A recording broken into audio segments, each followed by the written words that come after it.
नमस्कार, मी सुवर्ण Kattimani. The news plus चॅनलच्या बातमीपत्रात आपलं सर्वांचं स्वागत. रब्बी पिकांसाठी 4 जानेवारीपासून उजनी धरणातून पाणी सोडण्यात आलं असून यंदाच्या वर्षातील हे पहिलं आवर्तन 35 दिवस सुरू राहिलं. शेतीसाठी सोडलेलं पाणी आता 10 फेब्रुवारी रोजी बंद केलं जाणार आहे. सध्या धरणामध्ये 81% पाणीसाठा आहे.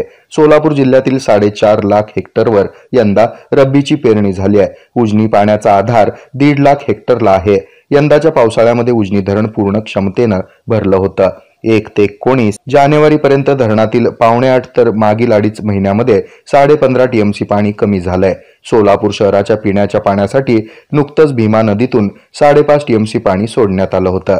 यानंतर आता शेतीसाठी रब्बी हंगामातील पहिलं आवर्तन सोडलंय. दरम्यान सोलापूर उजनी समांतर जलवाहिनीचं काम अद्याप पूर्ण झालं नसून ती जलवाहिनी कार्यान्वित होण्यासाठी आणखी काही महिन्यांची वाट पाहावी लागणार आहे. त्यामुळे आणखी एकदा भीमा नदीतून सोलापूर शहरासाठी पाणी सोडलं जाईल.